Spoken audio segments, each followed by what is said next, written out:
నమస్తే, welcome to our channel. నేను పద్మిని. ప్రస్తుతంతో పాటు ప్రముఖ ఆధ్యాత్మికవేత్త, ప్రముఖ న్యూమరాలజిస్ట్ లక్ష్మీ నరసింహస్వామి ఉపాసకురాలు శ్రీమతి స్రవంతి గారు మనతో పాటు ఉన్నారు. మాట్లాడదాం. నమస్తే అక్క. నమస్తే పద్మిని. అక్క, శత్రువులకి సంబంధించి రకరకాల వీడియోస్ చేయటం జరిగింది. మీరు ఎన్నోసార్లు చెప్తున్నారు, శత్రు భయం పోవాలన్నా, శత్రువుల నుంచి మనం బయటపడాలన్నా ఏం చేయొచ్చు అనేది చాలా సార్లు చెప్పాను. ఎవరు చెప్పినా, ఎవరితో మనం వీడియోస్ చేస్తామన్న ఛానల్లో ఎస్పెషల్లీ చెప్తే డెఫినెట్ గా అవతల పక్కన వాళ్ళకి ఎలాంటి హాని జరగకుండా మనం సురక్షితంగా ఉండాలన్న థాట్ ప్రాసెస్ తోనే ఎవరైనా చెప్తారు. అదే సమంజసం కూడా. అయితే నేను అబ్జర్వ్ చేసింది ఏంటి అంటే, ఇట్లా మనం ఏదైతే చెప్తున్నామో దీనికి అంత వినబుద్ధి కావట్ల ప్రజలకి. మీ శత్రువు నాశనం అయిపోవటం కోసం ఏం చేయాలో తెలుసా అని thumbnail పెడితే మిలియన్స్ ఆఫ్ వ్యూస్. దాని తర్వాత నాకు అర్థమైన విషయం ఏంటి అంటే, ఓహో, నాశనాన్ని కోరుకుంటున్నారు. ఎంత దౌర్భాగ్యమైనటువంటి పరిస్థితి అది. ఒకడి నాశనం నువ్వు కోరుకుంటే నీ నాశనాన్ని ఇంకొకడు కోరుకుంటాడు. సింపుల్ కదా. What gives around that comes around. ఎందుకని లాజిక్ ని మిస్ అవుతున్నావు? ఏం ప్రభావితం చూపిస్తోంది? ఎందుకని ఇంత నెగటివిటీ, లేకపోతే ఇంత కక్ష సాధింపు మన బిహేవియర్ లో ఎందుకు వస్తోంది? ఎలా దీని నుంచి ఎండ్ ఆఫ్ ది డే మనసు చెప్తుంది అక్క, నువ్వు చేసే ఆలోచన కరెక్ట్ కాదు, ఆ మనసే పరమాత్ముడు. వాడే చెప్తున్నాడు. అక్కడ ఎక్కడ ఎందుకుంటాడు? ఇక్కడ ఉంటాడుగా ముందు కదా. వాడు చెప్పే మాట వినాలి కదా. వినం. వాడు నాశనం అయిపోవాలని కోరుకో. ఈ ప్రవృత్తిని ఎలా మార్చుకోవాలక్క? ఇది నచ్చినా నచ్చకపోయినా చెయ్యాలి అన్నది నా సంకల్పం. చెప్పండి అక్క. ఇప్పుడు ఎప్పుడైనా కూడా అందరము ఏమనుకుంటాము అని అంటే, నన్ను చాలా బాధ పెట్టాడు, అంటే ఎందుకు అలా బాధ పెట్టాడు అని ఆగకుండా వాడు సర్వం ఇదైపోవాలనుకుంటాం. ఆ మాట కూడా నేను అనలేను, అందుకే ఇదైపోవాలి అని. అలా అని బాధ అనిపిస్తుంది. అయితే ఈ తీవ్రత ఎట్లా ఉంటుంది అని అంటే, అనవసరంగా మన మీద అభాండాలు వేసినప్పుడు. శత్రువులు పలు రకాలు ఉంటారు. మనం నమ్మించి మోసం చేసిన వాళ్ళు, అనవసరంగా మన మీద అభాండాలు వేసిన వాళ్ళు, అలాగే పని ఎక్కడైనా పని జరగలేదు అనుకో, ఫర్ సపోజ్ వీళ్ళ వల్లే పని జరగలేదని చెప్పి మన మీద నెట్టేసేవాళ్ళు, బాధ్యతని స్వీకరించిన వాళ్ళు కూడా శత్రువులే. డెఫినెట్లీ. అండ్ మనల్ని ఎక్స్‌ప్లాయిట్ చేయాలి అనుకునే వాళ్ళక అసలు పరమశత్రువులు. పరమశత్రువులే వాళ్ళే అన్నమాట. The highest and biggest enemies of our life. మనని ఎక్స్‌ప్లాయిట్ చేసుకొని మన మన బాధల్ని వాళ్ళు ఉపయోగించుకోవాలనుకునే అలాంటి వాళ్ళ నుంచి దూరంగా ఉండడం చాలా మంచిది. అయితే ఎప్పుడు కూడా శత్రువుల్ని దూరం చేయడం ఎట్లా, అసలు శత్రువులు లేకుండా ఉండడం ఎట్లా అనేది ఆలోచించాలి మనం. వాళ్ళు ఎందుకు అట్లా బిహేవ్ చేస్తున్నారు?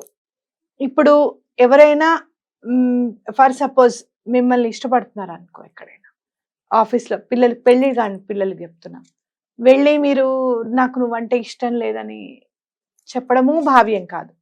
అలా అని అతను ఇష్టపడుతున్నాడు అని తెలిసిన తర్వాత మనం అది తెలియనట్టుగా ఉండడం కూడా భావ్యం.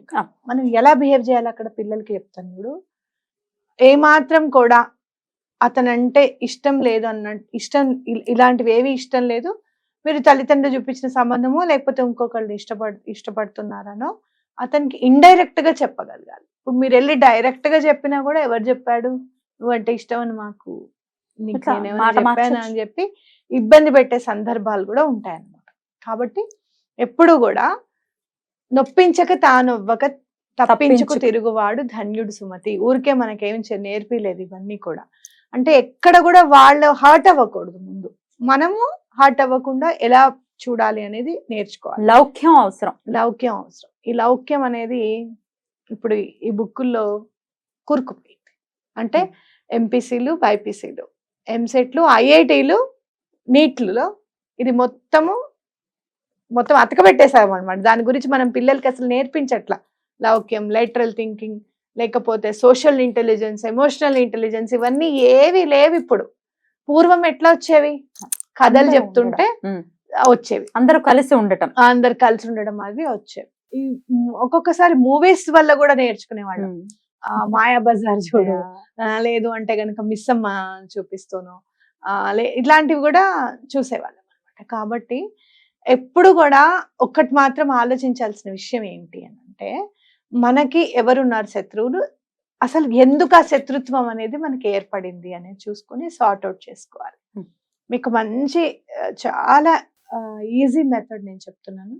యూనివర్స్ దగ్గర నుంచొని బలానా వ్యక్తి ఎవరైతే మీకు ఎవరైతే మీకు అంటే ఎనిమి అని అనుకుంటున్నారో, మీ పట్ల వాళ్ళు ఇదిగా ప్రవర్తిస్తున్నారో వాళ్ళని నేను క్షమిస్తున్నాను, వాళ్ళు కూడా నన్ను క్షమించవలసిందిగా కోరుతున్నాను అని దండం పెట్టుకోండి. చాలా ఈజీ రెమెడీ. ఫర్గివ్నెస్ అంటే అది అంత ఈజీగా క్షమించడము అనేది క్షమార్పణ పొందడం అనేది ఎక్కడ ఉంటుందంటే మనం ముందు క్షమించగలగాలి. మనకి ముందు క్షమించగలిగేంత సహనం ఉన్నప్పుడు మనకు కూడా అవతల క్షమార్పణ అనేది దొరుకుతుంది అనమాట. అతని వ్యక్తికి యూనివర్స్ తప్పకుండా అమ్మాయిని వదిలేసే అనే స్ఫురణ కలిగిస్తుంది, అతన్ని వదిలేసే అనే స్ఫురణ కలిగిస్తుంది అనమాట. లేకపోతే ఎట్లా అయిపోయిందంటే ఇవాళ రేపు ఆఫీసుల్లో బాగా సతాయించేసుకుంటూ విపరీతంగా వీళ్ళు ఉద్యోగాలు మానలేక వాళ్ళు ఉద్యోగం మానేస్తే బాగుండు అనేంత కోరుకుంటున్నారు. అంత పిచ్చెక్కిపోతుంది అనమాట జనాలకి. అంత ఏమైనా నీకు అంత టాలెంట్, నీ టాలెంట్ మీద నీకు అంత నమ్మకం ఉంటే నువ్వు మానే అనేసి ఇంకోటి వెతుక్కో. వాడు మానేయడం ఏమిటి? వాడు కాకపోతే ఇంకోటి వస్తాడు ఇబ్బంది పెట్టేవాడు. ఇంకో ఆఫీస్ లో ఇంకోటి ఉండొచ్చు. ఎంతమంది మానేయాలి? ఎన్ని చోట్లకి నువ్వు మానిపో. అంటే ప్రత్యామ్నాయం దారి లేక కూడా ఈ ఆలోచనలోకి వెళ్ళిపోతున్నారేమో అని కూడా అనిపిస్తుంది. కానీ అవతల వాడి నాశనం కోరుకోకూడదు కదా, ప్రయత్నపూర్వకంగా. నేను ఇందాక అడిగిన ప్రశ్న కూడా అదే, ఈ ప్రవృత్తిని ఎలా మార్చుకోవాలి అని అంటే మీరు వాడి దగ్గర నుంచి ఇబ్బంది పడకూడదు కదా. ఇప్పుడు ఎవరినన్నా తప్పమ్మా అట్లా చేయకూడదు అని అంటే నువ్వు వాడమ్మా, నువ్వైతే వెళ్ళి కూర్చుంటావు చెప్తావు సరిపోతుంది. ఇప్పుడు ఆల్రెడీ టైప్ చేస్తుండాలి ఇలాంటి కమెంట్. మేము అలా కాదు కదా, మేము వెళ్ళి బాధపడుతున్నాం, మేము ఎంత పని చేస్తున్నా కూడా నువ్వు చేయలేదు అంటున్నాడు. వారానికి ఒకసారి మాకు పని ఒప్పజెప్పాడు, ఏమైంది పని చేయలేదు ఏంటి అంటే నేను ఆ అమ్మాయికి ఒప్పజెప్పేశానని చెప్పి చెప్తున్నాడు. నేను ఎంత చెప్పినా మా మేనేజర్ వినట్లేదు, నేను ఏం చేయాలి మరి? అమ్మా నేను కూడా ఇదే ఆఫీస్ లో ఫేస్ చేశా, నీకు తెలుసు. కానీ అని తీసేయాలనో లేకపోతే నేను ఇట్లా కాదు, ఎదుర్కోవాలి కదా.